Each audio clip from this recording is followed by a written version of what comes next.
Thank you. Beautiful. I'm bowing. Yes. So lovely. Good morning. I'm noticing I should have brought my suitcase. I've got a lot to bring up here. Well, happy Mother's Day to each of you, and especially to those of you that are celebrating this special day as a Divine Mother. I'm so happy to be here with you.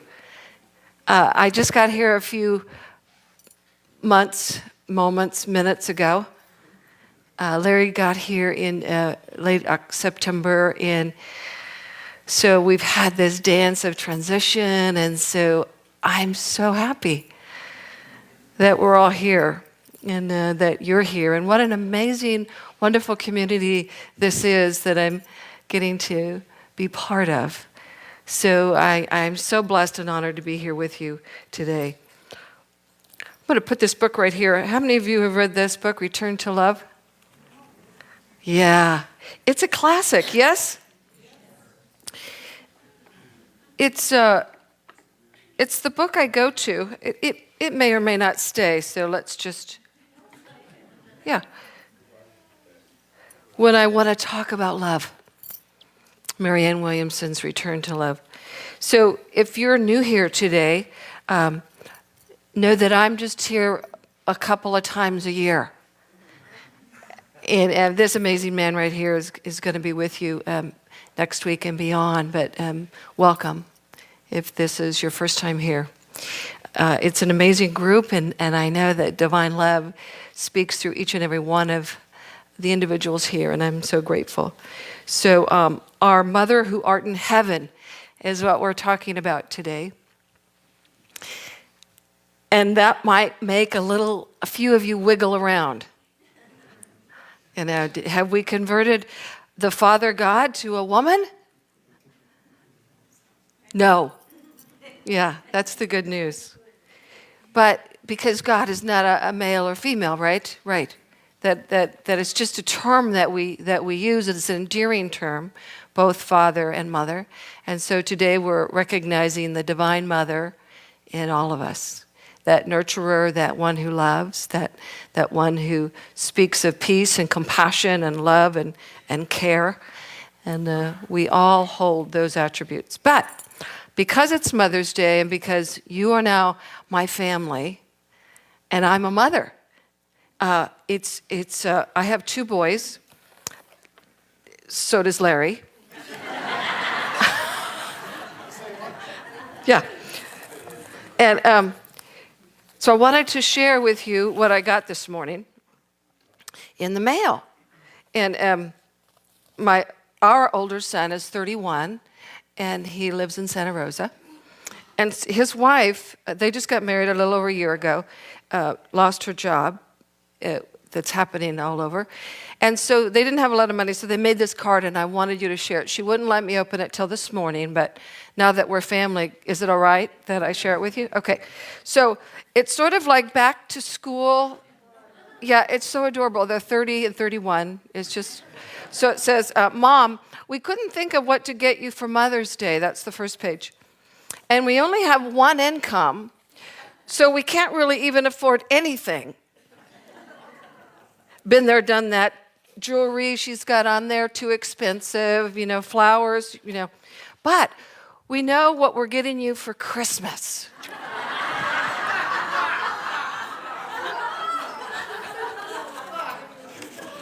So we just decided to tell you what we're getting you for Christmas now. So there's this little card right here. And you open it up, it's a sonogram.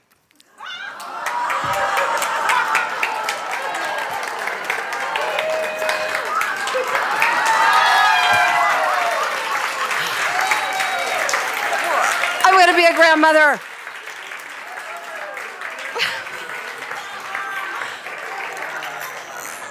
Oh, my baby. I mean, you couldn't get me a better present. So baby Schellink is due December 19th.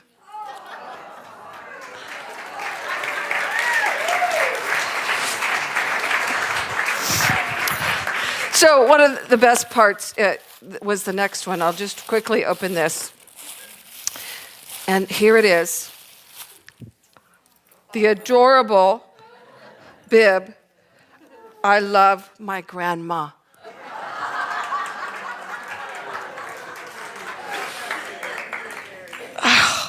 And it has giraffes on it, which is the symbol that I use in my work for compassion, because the giraffe is the largest mammal with the largest heart. So I am over the moon. I don't care what I'm talking about. Oh my gosh. Phew. So we opened that this morning as we drove in, and we're just so excited. I'm crying, and we call them, and they're late night people, and they're, hello? So they weren't near as excited as we were.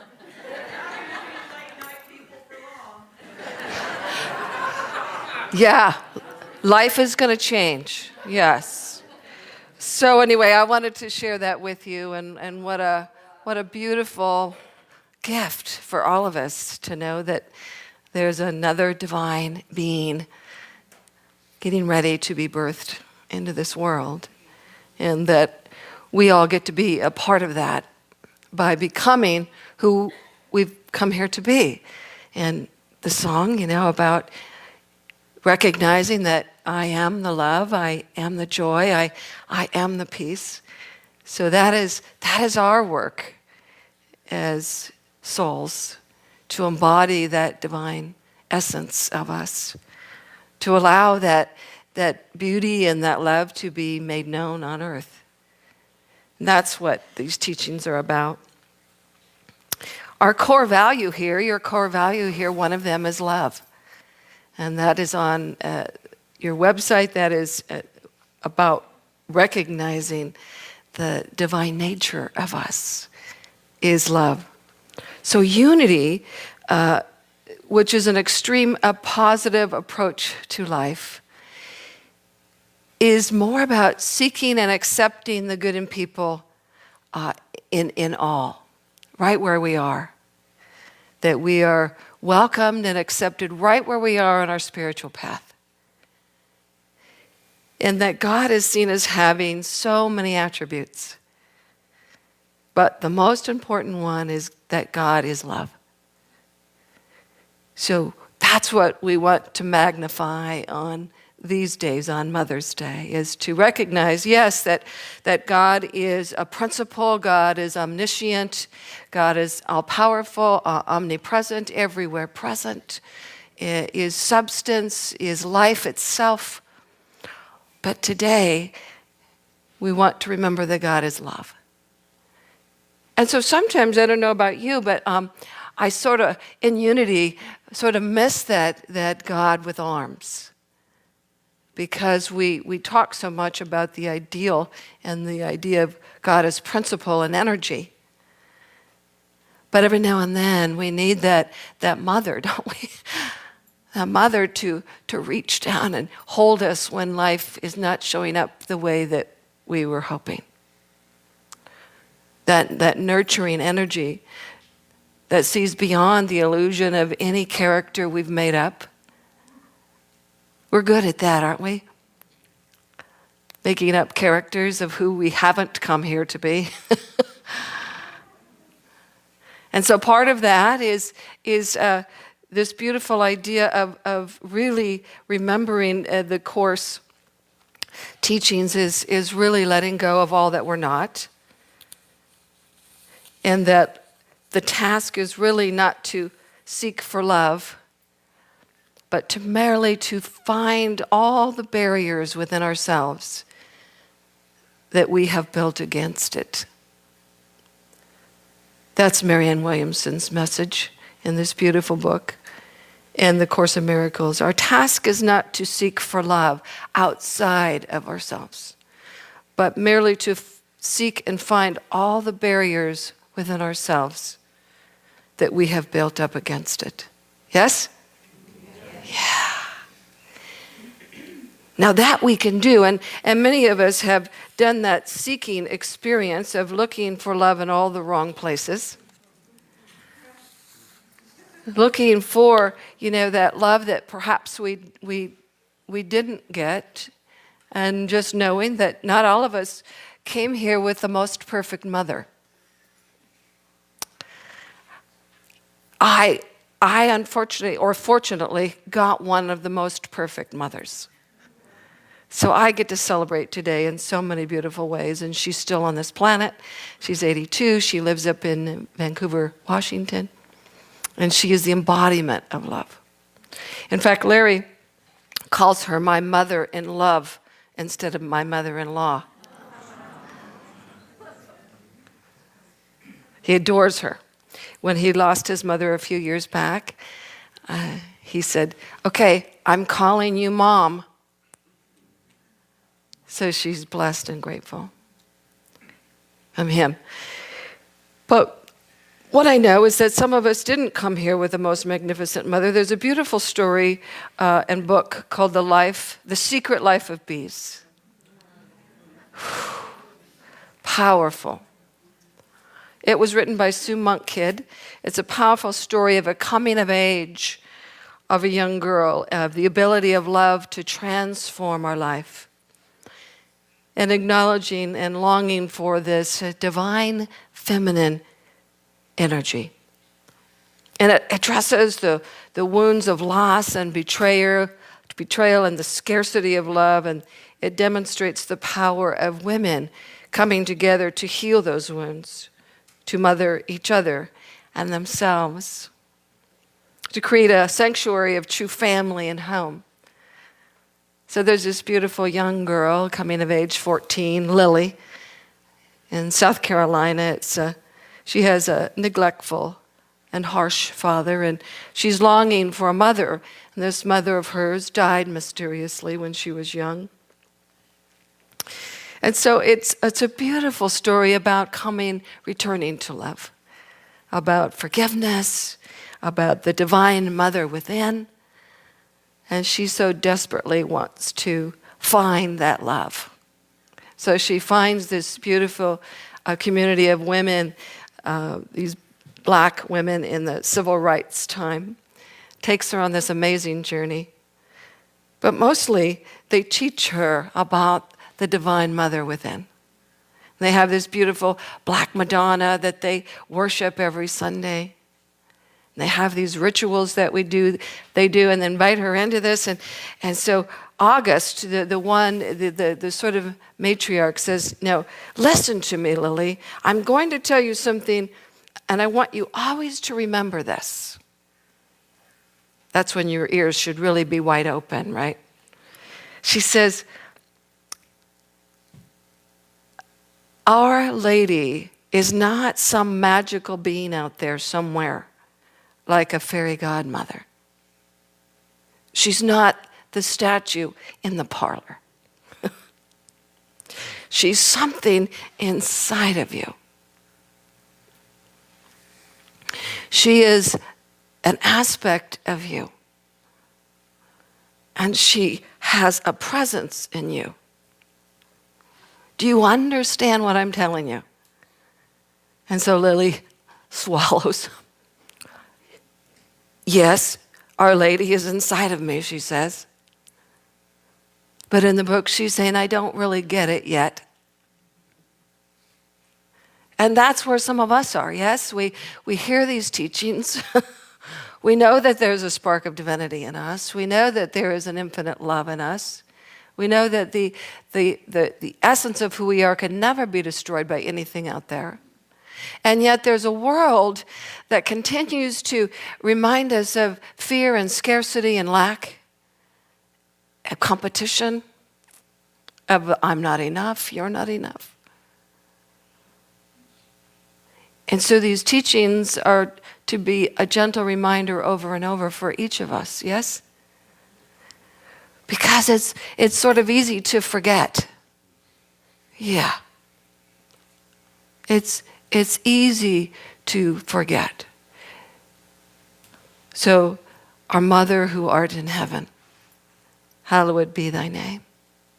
Thy kingdom come, thy will be done. So the mother who art within me.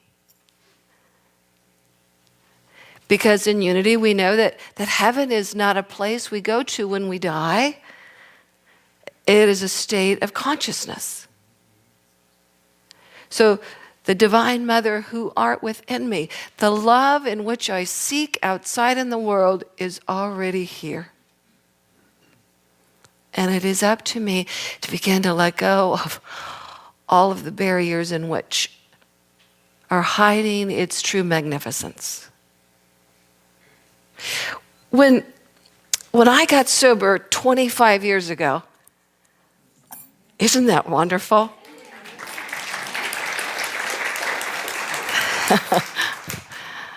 And I still talk about it because it's one of the most spiritual liberating experiences ever, is when we can step into our authentic real self without any outside support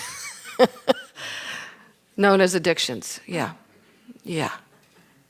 Because those are what mask us. We think that that's what we need to become real and authentic, and we have this substance, whatever that might be. And for a moment, all our inhibitions and everything's dissolved away, and that fear in us sort of subsides. And so we believe that this substance is what's creating the realness in us and giving us the presence and power. And so we begin to use that as our God, as this idea that who I've come here to be is this person. So if 2 drinks make me feel this good, think how great I'll feel when I have 5. So that's what an addict says. You don't do that if you don't have an addiction. 1 is lovely, Denise. It's a lovely feeling. You should try it. So for somebody who can't, 1 is too much and 1,000 is not enough, right? So an addiction is having something that really you don't need or want anyway. And we all, not all, but most of us have something that we've come here to sort of grow out of, grow through. And so that one I left behind 25 years ago, and I'm so happy I tell it because I still get calls from people. I got a call the other day. I was walking on the beach, and somebody called, and she had 45 days. She was about my age, and she was lost and afraid. And I was sort of lost and afraid in some other land of thought about who I am, and she brought me back. I could remember who I was. It was so beautiful. So I share it so that I could share my story of hope and courage and faith with you in case you know, or you are someone who sort of feeling like I've lost my way. I'm not sure how to do that.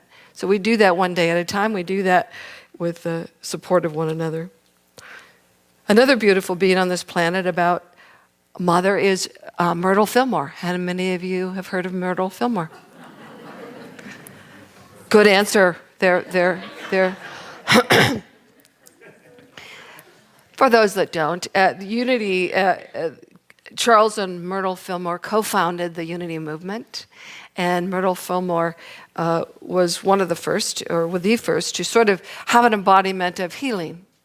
And she was able to use these teachings and discover for herself that she indeed was not a victim of circumstance, and that although she had a diagnosis of tuberculosis, it didn't define who she was, and that because she's a child of God, I do not inherit illness. And when she fully embodied that, when she fully prayed and began to love her body back to health, is what she did. She did it with the power of love. That it responded in kind by eliminating that illness in the body. Because she was able to recognize that she was sort of complaining about life. And her barrier to life was that I'm sick.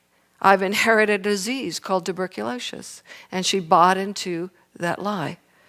She bought into a lie perhaps of, I'm not strong enough to stand against this disease. That barrier also could have been that she was hating her body because it wasn't functioning the way she wanted it to.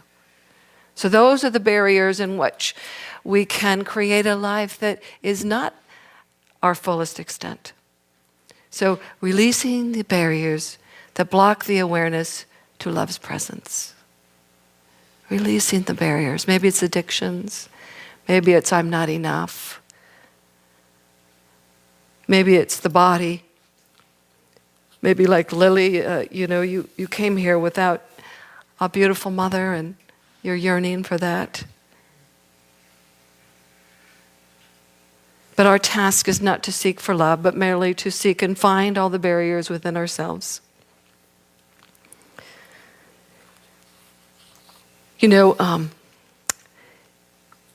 What I know is the blocks that I know that keep me from expressing love are about separation. They're about misperception, competition, and defensiveness.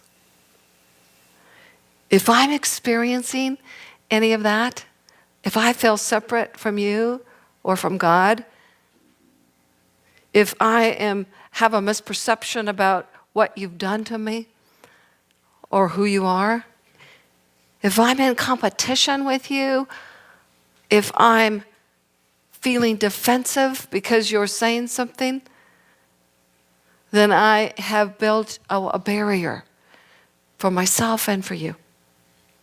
So part of the work that I get to do is very much about looking for the blocks that keep us from being our authentic selves, of looking deep within us. So what in me is keeping me from fully seeing you? One of the things the Course says as well, and I don't know if any of you have studied it, that I love, and that is the holiest of all spots on earth is where an ancient hatred has become a present love. The holiest spot on earth is where an ancient hatred has become a present love. So the greatest work that I am gifted to do is this transformational work called the connection practice or the Be Peace practice, in which I get to support myself and others in going through a process of dissolving the enemy image, of walking through a process of recognizing all of the defenses I have built up against someone, against my own life perhaps. And how beautiful it is when we come to the end of that journey and our hearts come back open. There's just nothing greater. There's an idea in this book that says pain doesn't come from the love we're denied by others, but rather from the love that we deny them.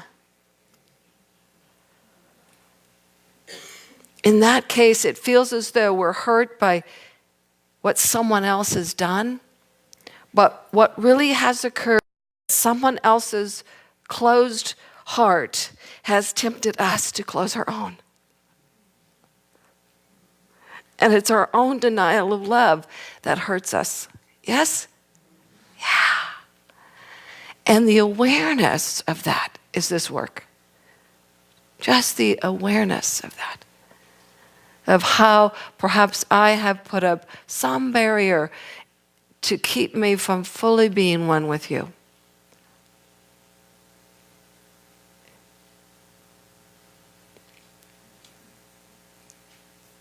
It's good. Yes, anything. I mean, that's not the only practice that does that. There's so many.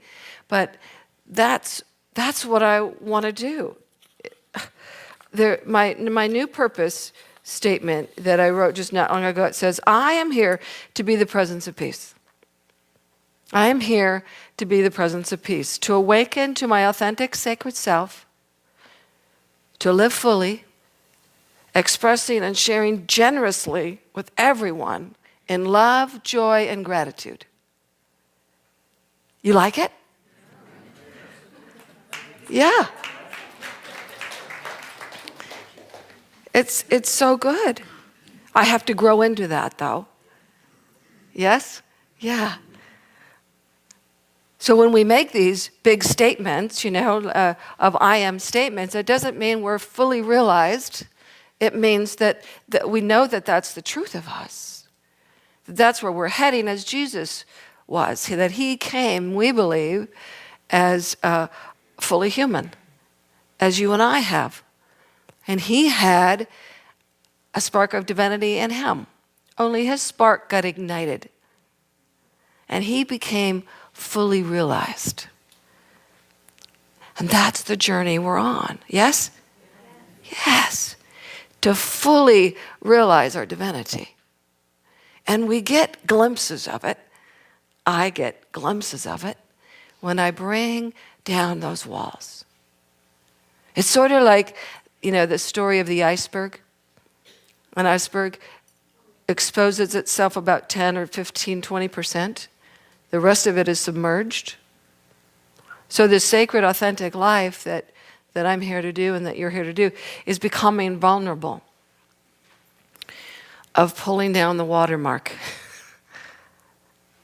so that we can see all of us. But it takes courage, doesn't it? Oh, yeah. It's a whole lot easier to be behind the veil and the mask. So I'm joining you in that courage and stepping out of who we've come here to be.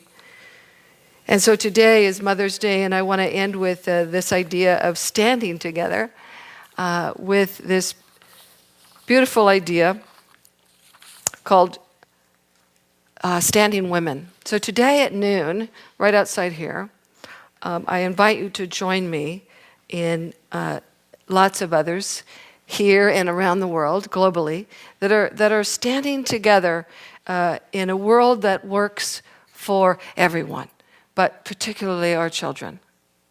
And so it doesn't have to be just women. It's called Standing Women because it started with a group of women standing in a park that said this world could be different, that we don't have to do it the same way we've done, which is violence and war and hurting one another. And so they began to stand in the park silently. You know what I'm talking about? Yeah. So since 2007, this group, and there's many others, have been doing that. So today we're going to do that, and it's only 5 minutes. And we have a handout as you leave, so you could take it. If you can't stay with us and stand together, then you can stand wherever you are at noon. And this is what we're going to stand for. We're standing for the children of the world and the grandchildren, for the 7 generations to come. We dream of a world where all of our children have safe drinking water, clean air to breathe, and enough food to eat. A world where they have access to basic education, to develop their minds, and health care to nourish their growing bodies. A world where they have a warm, safe, and loving place to call home. A world where they don't live in fear of violence in their homes, in their neighbors, in their neighborhoods, in their schools, or in their world. This is the world in which we dream. This is the cause for which we stand. So I hope you'll stand with me. I hope today that you'll nurture the divine in you today in some level. Maybe it's to reach out to someone else who has nurtured you in a motherly way, perhaps your own mother if she's still here, but signifying something that claims that beautiful divine mother in you. So I am blessed and grateful to be here with you. I look forward to dancing and playing and crying and singing, and I'm going to be a grandmother. So excited. Thank you. God bless. Thank you.